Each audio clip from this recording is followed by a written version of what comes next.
Okay, so here's our first example with pulleys. There are a couple assumptions that we have to make in this for our model that we're using. The first is that our string here that's connecting our two objects that have mass, in this case the blocks, the string has no mass. That's what we're going to assume. And we're also going to assume that it doesn't stretch. So it is a rigid object. Also, we're going to assume that this circle here is our pulley and that it has no mass as well, and there's no friction within the bearings and the pulley itself. So this string is free to slide with no problems over our pulley. So the assumptions are being made for this case. So we have our situation here. The first question is to choose each block as our system and draw a force and motion diagram for each. So we will start with that. So for part A, first we'll start with selecting our system for A. So A is our system. It's our 5 kilogram block. So a motion diagram for this. Our 10 kilogram block is heavier, so when we let them go, we expect that the 10 kilogram block will be going down and the 5 kilogram block will be accelerating upwards. In our sketch here, we also want to show that we're going to label this as the positive direction. B is going the positive direction when it goes down, and it goes in the negative direction if it were to be up. And here, positive direction is when A goes up, and negative direction is when A goes down. This is a little bit different than what we're used to seeing. It seems like our positive, negative are switched, but it's following the motion of our entire pulley system. And this is actually really important that we do this. We'll see later, but we want to keep our motion the same direction. In this case, it's going counterclockwise, so our positive is always going to be in the direction of our counterclockwise. Okay, so we'll start off with a motion diagram for A. So it is speeding up, in this case for the positive direction because it is accelerating. So we'll start off with smaller arrows that will then get bigger.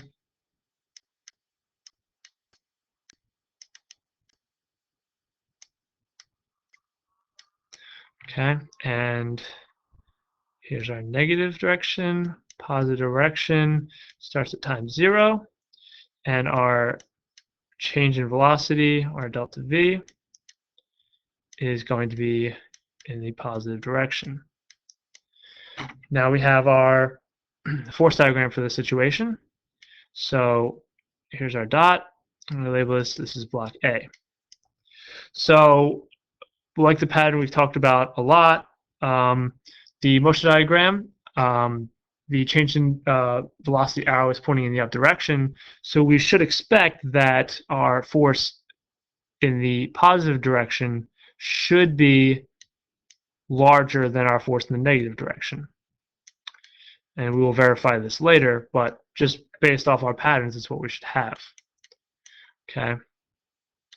And we have the positive direction is force of the string on,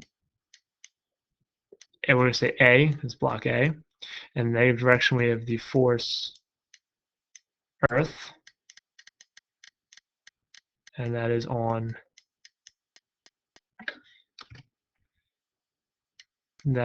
box A. Okay, so that takes care of our force diagram, motion diagram for A. So let's take a look at block B now. B is our system. So what's going on with B? B is going to be, again, we're moving this counterclockwise motion. It's going down in our case. And again, it's accelerating. So we'll start here and speeding up in, now this is the positive direction for B, as can be shown by our picture. Okay, so here's our starting time. This way is negative, this way is positive, and our change and velocity, in this case, is down. So again, like the same thing with our pattern, we have our force diagram. We expect that the down arrow should be larger than the upwards arrow based off our motion diagram. Now I want to say also that this force here, force string on box A, should actually be the same length, and I'm going to try here, but it should actually be the same length as our force string on B. Why? Because our string, we're assuming, has no mass, and so it's actually the connection or the link between our two objects that do have mass. They're connecting each other, they're pulling each other. One's pulling one way, one's pulling the other way. So it's the opposite direction that each one's pulling, and so therefore they should be the same force, should be the same magnitude of force, opposite direction. And then downwards direction, force Earth on block B. And this is now the positive and the negative. Okay, so that takes care of our part A. So part B is, what is the acceleration of each block? So how can we find the acceleration of each block?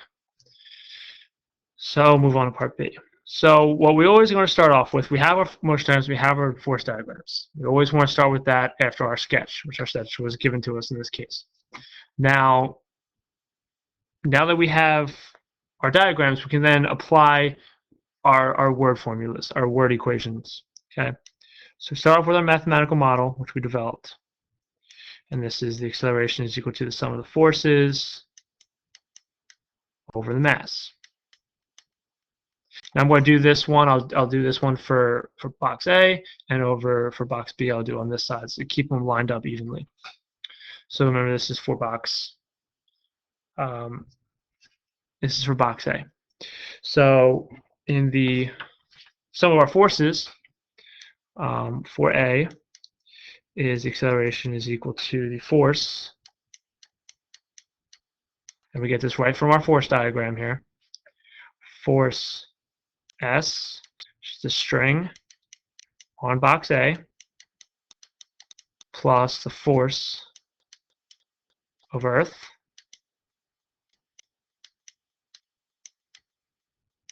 on A, and this is divided by the mass. This is the mass of just box A. Okay, so then we can then plug in our numbers. So we don't know what A is yet. We also don't know what the force of the string is. We're looking for acceleration. We also don't know the force string on our acceleration, or on our box A. But we can figure out force Earth on box A, and we can figure out, and the mass was given to us. So acceleration is equal to, again, we don't know this yet, so we'll keep it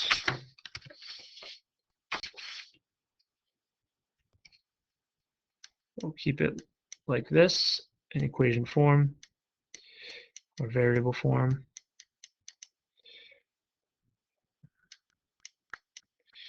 And the force Earth on object is in the negative direction right here.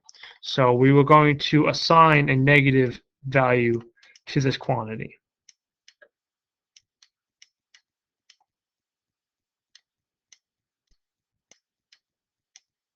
This was 5 kilograms. Okay, so and this is over the mass of our object is 5 kilograms. So we multiply each out, and we end up with 5 kilograms. So multiply both sides by 5 kilograms times our acceleration is equal to force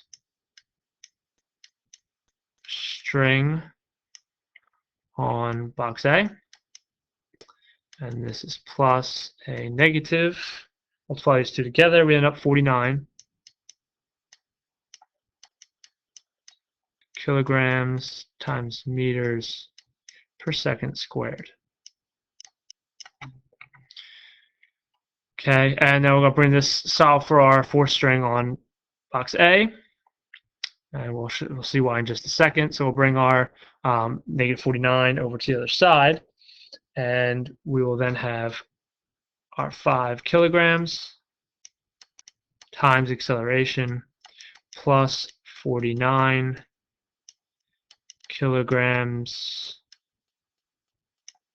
times meters over second squared, or also known as newtons. And that's equal to our force string on box A. So we're going to leave that for now. Okay? We'll come back to that. That's just our equation for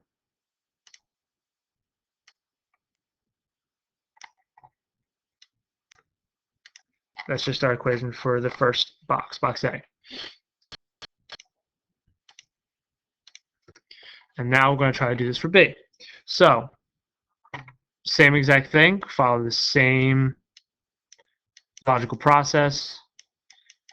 Acceleration is equal to sum of the forces over the mass.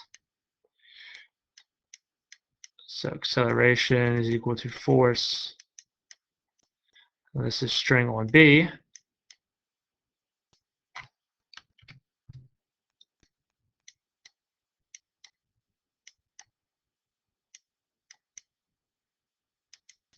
Plus force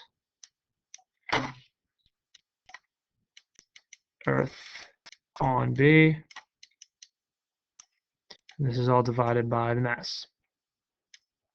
This is the mass of B now. So look at box B. So now we can plug in our numbers. Acceleration is equal to force string on B. Again, we don't know that yet. That's what we're trying to find for part C anyway. Force of Earth on our object. Force Earth on object. This is our 9.8 meters per second squared. Now this one is in actually positive because it's going in the positive direction here. And it's 10 kilograms. So since our force Earth on box is in the positive direction, it turns out that our force string on box is now going in the negative direction. So we're going to assign negative there for that. And now this is over the mass of box B. And so we have 10 kilograms. Multiply both sides by 10. You get 10 kilograms times the acceleration is equal to a negative force string on box B plus, and multiplies that, we get 98 kilograms times meters per second squared. Okay. Now we can rearrange this. We're going to bring the force over to the left to make it positive. We're going to bring our 10 kilograms times the acceleration to the right. So we'll subtract both sides by that. When we work this out, we get force string on box is equal to negative now 10 kilograms times our acceleration plus 98 kilograms per meter squared, or newtons. Okay, so we have these two values now. Okay, we have two equations, we have two unknowns. Okay, we don't know our acceleration, and we don't know our forces. One thing we can say though is as our boxes are falling, they're falling together because they're connected. So the accelerations of these objects have to be the same. The same acceleration A is going up, B has to be going down. And we also said earlier that these forces are going to be equal to each other. So we solve these in for our forces of string on either object, box A and box B. And so now we are going to put them together. So we'll set the equations equal to each other.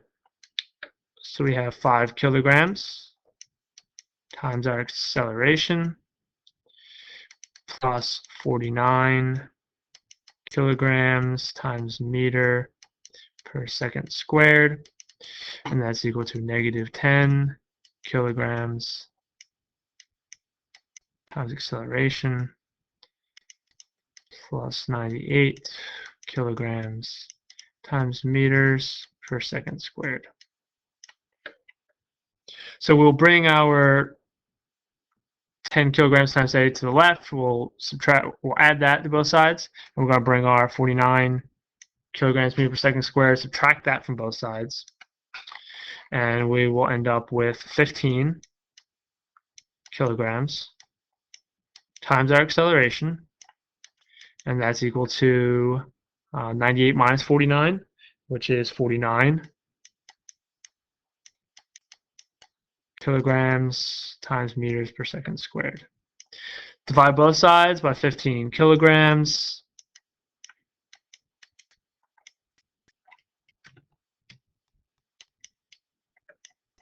Solve for A. And we then have our acceleration is equal to 3.27 meters per second squared. Okay, so all that work, system of equations, that solves for our acceleration. Okay, so part B is done. So now we're going to look at part C. And what did part C say? Back up, C said, what is the force that the string exerts on each block? So, well, what is this force? We can go back to either one. It shouldn't matter. In this case, we'll go for both. We'll show you both ways. But we'll start with box 1. So A, acceleration, again, back to our mathematical model. A is equal to the sum of the forces. Acceleration is equal to the sum of the forces over the mass. Acceleration was equal to the force string on box A plus force Earth on box A divided by its mass. That's of A. Acceleration, which we found, was 2.7 meters per second squared.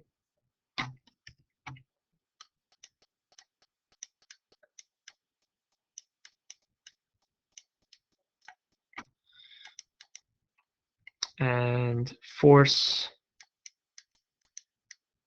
string on box A, we still do not know. That's what we're looking for now. It's our unknown.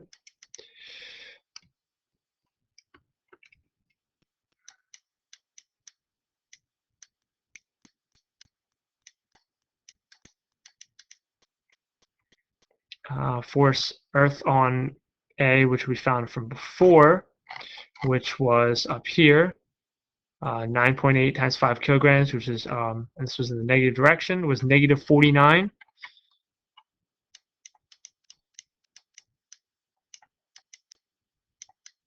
Kilograms times meters per second squared.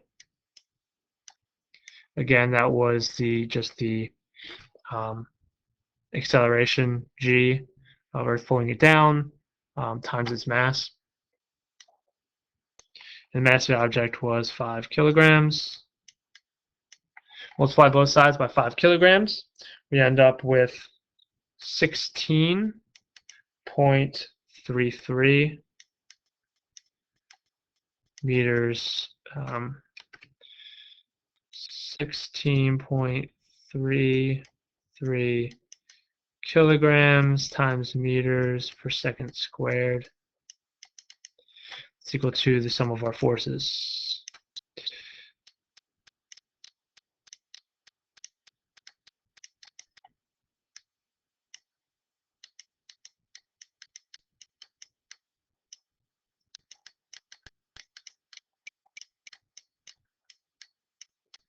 Add both 49 to both sides, and we end up with a total of, so our force string on A turns out to be 65.33 kilograms times meters per second squared.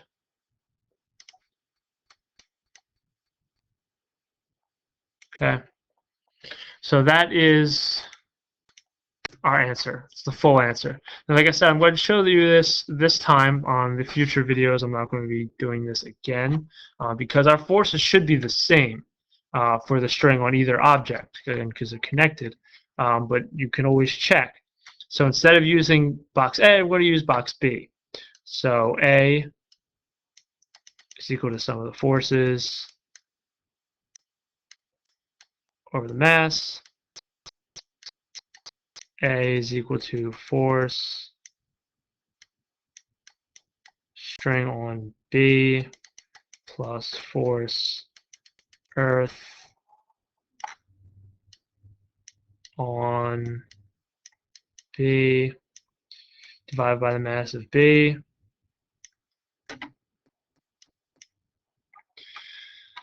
Acceleration is the same acceleration like we said because they are both traveling, accelerating at the same rate, just in different directions. Well, actually, in our case, it's the same direction. Because we said for A, up was positive, and for B, down was positive. So it turns out that's why they're still both positive. And it's equal to the force of string on B. And now, force string on B we said was the negative direction, okay, because it's pulling it up. Force Earth on box we saw for earlier, same 9.8 times the 10 kilograms. So acceleration Earth on object times its mass, 9.8 meters per second squared, and this is multiplied by the 10 kilograms, and this was 98 kilograms meters per second squared. So that was equal to, divided by the mass, 10 kilograms. Multiply both sides by 10 kilograms, you get 32. It was actually 32.6 repeating, so I'll just do 66. That's what I had on my calculator. Meters per second squared. Actually, that would be kilograms meters per second squared.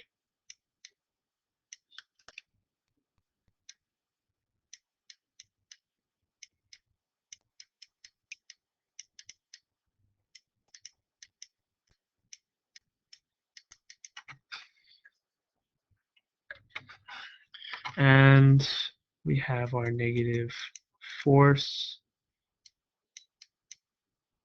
string on box B plus 98 newtons, or keep it the same, 98 kilograms meters per second squared. And we would subtract this to this side, bring it over, subtract this from this side. So you have force string on B is equal to 98 minus 32.66 is, again, as you see, 65.33 kilograms times meters per second squared. So as you see, it doesn't matter which one we chose for this second one, which is why I won't be showing it in the other two. But you can see that either one you choose, as long as you follow the correct method and the mathematical model, you should come up with the exact same force. So these two forces are the same. So let's reiterate, on our diagram, this force here and this force here should be the same length. So when you're drawing your force diagrams, make sure that these are the same length. If for whatever reason you draw your diagram and it's not the same length, and you find out later that it is the same length, go back and fix your force diagrams, because we want to make sure that we're consistent through each each representation. Okay, so that concludes the first friction problem, or I'm sorry, pulley problem. Next, we're going to take a look at a different style of pulleys without friction.